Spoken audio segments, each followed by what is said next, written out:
What ho chaps, I'm MagicalMike and recently I played through Grid 2, which is the second racing game in the Grid franchise from Codemasters. I played through the first one not too long ago and really enjoyed the mix of arcade racing physics and semi-realistic mechanics, so I thought I would see what the next game had to offer. Well, I can tell you it's a fair bit different to the original, and I wasn't expecting such a change in style. If you look online at user reviews, you'll definitely see a divided opinion on which one is better, 1 or 2, but until playing it myself, I had no idea what the fuss was all about. Grid 2 takes the same idea from the first in terms of gameplay and advancement. You get some souped up road cars and later some proper racing vehicles, take them around some circuits, beat the opponents and unlock the next tier of event, eventually becoming the de facto champion of whatever league or thing you're competing for or in. Grid 1 was serious about this. The events were held on proper racing circuits famous in real life, and it was all about being a real racing driver. However, in 2 the story takes a weird turn for me and chooses to build a street racing league. But instead of it going all Need for Speed illegal road racing style, it makes all the races legitimate and holds most of the events on closed public roads. The whole thing revolves around a viral marketing story going from grassroots and trying to make this new league a legit sport, which ends up giving you a load of cutscenes featuring ESPN talking about it. Overall it was alright, I guess it was stylized, but I felt like they were maybe trying a bit too hard with the unnecessary story. By now you'll have noticed that I'm racing in chase cam. I enjoy using the cockpit camera in races as much as possible, so the reason I'm not doing it here is that it doesn't exist in the game. Yep, that's a downgrade for me. I think that there is a mod to add it, but the vanilla experience just isn't there. I don't really mind that much, but it is a disappointment. One of many.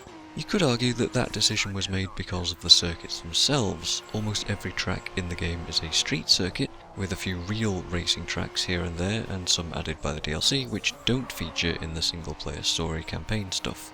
While I really love the real-life circuit recreations, the street ones left a lot to be desired, and I got tired of them really quickly. The problem with having them designed with walls all around all of the edges is that there's zero runoff and a massive lack of visibility. So when aiming for an apex on a corner, you've literally no idea where that is and where that's got to be and where it's safe to then accelerate out because you can't see the direction properly. So you're either going to outbrake yourself and smash into a wall, or you'll overcompensate massively and lose positions until you learn the tracks better, which doesn't really happen because they all feel too similar. The other major problem with street circuits are the obstacles. What kind of a madman sets up a racetrack and then leaves roundabouts, bollards, central divides, crash barriers and concrete pillars in the middle of the road and often on the racing line? Anytime I crashed into these was a huge buzzkill, absolutely rubbish, and I just didn't like it. It was bad. It's bad. Well, okay, Codemasters did anticipate this problem, so they added a handy minimap for you to see the corners coming. The problem here is that instead of then looking at where I'm going, now I'm staring at this tiny, vague map in the corner of my screen to see how harsh the next corner's going to be. It's not giving accurate info in the first place, so don't expect to be warned of those obstacles, but the worst part for me is that it distracts from the actual racing, when my eyes are constantly flicking down to look at this tiny little circle. It was there in Grid 1 as well, but I never needed it because you could just see the track, unobscured by all the walls, so they've invented a problem and then invented the solution to the problem that could have just been avoided in the first place by not designing the tracks in this way. Stupid.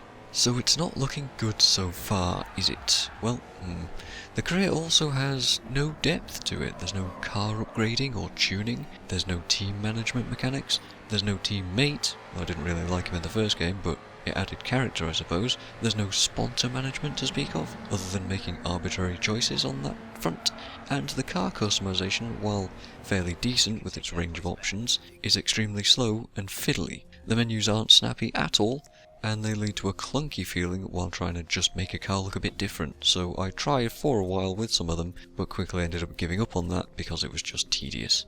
The vehicle variety itself is pretty good. I found a lot of cars that were enjoyable in there, but the way that they class cars as either drift, grip or balanced is ultimately another disappointment. Basically the game says if you want to drive a drift car then good luck because it's always going to be slower than a grip car. The grip class is always, so much better, unless I'm just that bad at utilising drifting, but logically it makes sense that they would be better, so why even bother trying to gimp yourself by driving a drift car, unless you haven't got the choice. Sound-wise it's okay, I suppose. It left something to be desired. It's quite generic to listen to, and cars don't feel like they have much of a differing personality based purely on audio. This isn't Dirt Rally levels of detail, that's for sure, but like I said, it's okay. The driving itself does feel somewhat more robust, though, in terms of physics, than Grid 1 felt. It feels like there's more sense in what you're doing. Grid 1 felt almost too grippy in some cases, like you could throw cars at a corner and be just fine. But here there's a sense of weight and a limit on that grip that you can push beyond, and then you get punished for it. Anything not in the grip category does tend to let go a lot more easily though. Those drift cars are living up to their names, which does break that sense a little bit, but for the most part grip cars somehow make more sense to drive in Grid 2 than they did in the first game, and weight transfer is something that you can really feel in effect. If you brake too hard and try to chuck them around corners too aggressively, then you'll have a lot of fun doing that and really teetering on the edge of that grip. The Chinese circuits in particular are real tests of this system, being twisty and cambered so much that you'll be fighting to stay in control for most of those. Which I found sometimes fun, but other times really just hard, honestly. Lastly, the event variety is nice. A lot of effort went into keeping some things fresh, but I sort of disliked those that weren't just plain races. Elimination. A timer disqualifies last place until only one person is left. Everyone tends to be very aggressive in these, the AI just gets in your way, and unless you push out in front really early on, you just lose, which can be quite tedious to overtake everyone from the back of the grid every single time and just get 5 minutes into a race only to lose it just to some kind of bull crap. Time attack. Fastest lap wins. I typically got the fastest lap on lap 1 on my first attempt and then just drove the other laps to try and improve. These are alright, I suppose. Endurance. Extremely short races, honestly. 5 minutes of endurance is quite laughable. Nothing really much to be said about these events. They just don't really do anything fancy in particular. They're just timed races. Touge or Toge, I don't know how to pronounce this still. Twisty mountain races 1-on-1. These are pretty much fine. I liked these in Grid 1 and they're about the same in 2. Checkpoint events. Imagine something like Lotus Turbo Challenge. Checkpoints add time, and if you run out then you lose. Just go for as long as you can. The longest distance raced wins. And unless you pick a grip car and learn the corners through trial and error, these dragged on an absolute ton for me. These were my most hated event. Face Off were especially boring events. You do 3 laps of the same circuit, 1-on-1, with loading screens in between, and then you just do that repeatedly through a sort of little league. So you just drive the same circuit like 9, 10, 12 times in a row, and it just gets a little bit dull. My second most hated event type. Drift events were very short, not as much hype from the announcers as the ones in Grid 1, so a lot less character was involved. But they do feel tighter and overall more focused in Grid 2. I'm not much of a drift fan, I think I say that in every racing game video that I produce, but these were alright, I would say. Overtake events where a bunch of trucks drive around the track, in kind of a line really, and you have to overtake as many as possible without hitting anything and losing a combo. These are extremely easy events. The opponents never seem to present any kind of a threat because they can't combo overtakes very well, but the enemy trucks are quite stupid in their racing lines. They can present a fun on-the-fly challenge, but overall they're just quite easy. I did enjoy these events though, just a bit of practice overtaking safely, which is nice. It's nice learning that skill for online racing games. Mind you, the multiplayer in Grid 2 is completely dead. I sat multiple times trying to get any kind of multiplayer going and just couldn't. You just never find anybody. It is an old game, so you can't blame them, but yeah, something to be aware of. So yes, that's about how I found Grid 2's experience. Not great sounding, huh? The driving mechanics, physics and feel overall are good. It is worth having a look at those to see if you enjoy it, because I did. They did carry the game through all of those problems that I just described, but man, do I wish they hadn't gone for that street circuit theme. Any time I could race on real tracks, it was infinitely better. The physics are fun to play with, but it's just let down by the original track designs for me.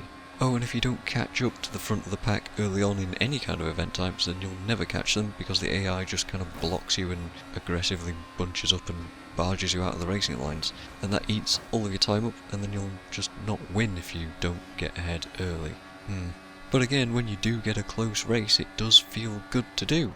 Even though there's some real rubber banding on those events too, so you know what? See, I can't just find something to praise about Grid 2. It's all just sort of ruined by some tiny little awkward bit here and there, and it's just so frustrating. I want to love this game, but I just kind of liked it, you know? Damn. Well, thanks for listening to me ramble on, and I'll see you guys next time.